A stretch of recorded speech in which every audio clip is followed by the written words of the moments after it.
ಒಂದು ಊರಾಗ ಒಂದು ಭಿಕ್ಷುಕ ಇರ್ತಾನ. ಆ ಭಿಕ್ಷುಕ ಫುಲ್ಲು ಬಡತನದಾಗ ಬೆಳೆದಿರ್ತಾನೆ. ಅವನು ಭಿಕ್ಷೆ ಬೆಳೆದಿರ್ತಾನೆ, ಯಾರೂ ತಂದೆ ತಾಯಿ ಇರೋದಿಲ್ಲ.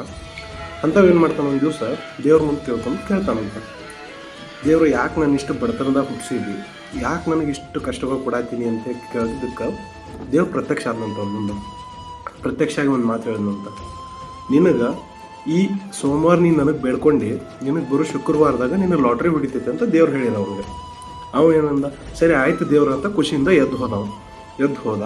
ಆಮೇಲೆ ಸೋಮವಾರ ಮುಗೀತು, ಮಂಗಳವಾರ ಮುಗೀತು, ಗುರುವಾರ ಮುಗೀತು, ಶುಕ್ರವಾರ ಬಂತು ಕಾಯ್ಕೊಂತ ಕುಂತಿದ್ದ. ಯಾವಾಗ ಲಾಟ್ರಿ ಹೊಡಿತೈತೆ ನನಗೆ ಅಂತ ಯೋಚನೆ ಮಾಡ್ಕೊಂತ ಕೂತಿದ್ದ. ಅವಾಗ ಮತ್ತು ಇನ್ನೇನು ಸಂಜೆ ಆದರೂ ಇನ್ನೂ ಲಾಟ್ರಿ ಹೊಡೋದಿಲ್ಲ ನನಗೆ, ಯಾವುದು ಏನೂ ಆಗಿಲ್ಲ ಅಂತ ಅವ್ನು ಯೋಚನೆ ಮಾಡ್ತಾನೆ, ಯಾಕೆ ಲಾಟ್ರಿ ಹೊಡೋದಿಲ್ಲ ನನಗೆ. ಮತ್ತೆ ದೇವ್ರ ಮುಂದೆ ಹೋಗ್ತಾನೆ. ಮತ್ತೆ ದೇವ್ರ ಮುಂದೆ ಹೋಗಿ ಕೇಳ್ದಾನೆ, ಏನು ದೇವ್ರ ನೀನು ಶುಕ್ರವಾರ ಲಾಟ್ರಿ ಹೊಡಿತೈತೆ ತಂದಿದ್ದಿ, ಇನ್ನೂ ಮಟ್ಟ ನಂಗೆ ಲಾಟ್ರಿ ಹೊಡೆದಿಲ್ಲ ಅಂದಂತ. ಮತ್ತೆ ತಪಸ್ಸು ಮಾಡಿದಂತ ದೇವ್ರು ಬಂದಂತ ಕೇಳಿದ್ರು, ಏನಪ್ಪ ಲಾಟ್ರಿ ಹೊಡಿತೈತೆ ತಂದಿದ್ದಿ ದೇವ್ರ ನೀನು, ಯಾಕೆ ನಂಗೆ ಇನ್ನೂ ಲಾಟ್ರಿ ಹೊಡೆದಿಲ್ಲ ಅಂತ ಕೇಳಿದಂತ.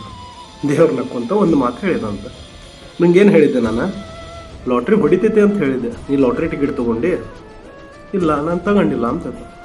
ನೀನು ಲಾಟ್ರಿ ಟಿಕೆಟ್ ತೊಗೊಳಕ್ಕೆ ಕಷ್ಟಪಟ್ಟಿಲ್ಲ ಅಂದಾಗ ಲಾಟ್ರಿ ಹೆಂಗೆ ಹೊಡಿತೈತಿ? ಕರೆಕ್ಟ್ಲ ವೀಕ್ಷಕರೇ?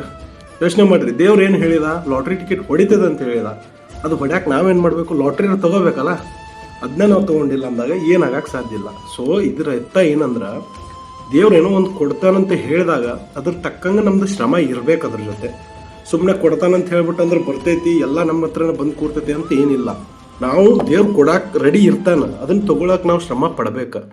ಅದ ಲಾಟ್ರಿ ಅಂದ್ರೆ. ನೀವು ನಿಮ್ಮ ಜೀವನ ಲಾಟ್ರಿ ತೊಗೊಂಡಿದ್ದೀರಾ? ಬೇಗ ತೊಗೊಳ್ಳಿ, ಆದಷ್ಟು ಬೇಗ ಹೋಗಿ. Thank you.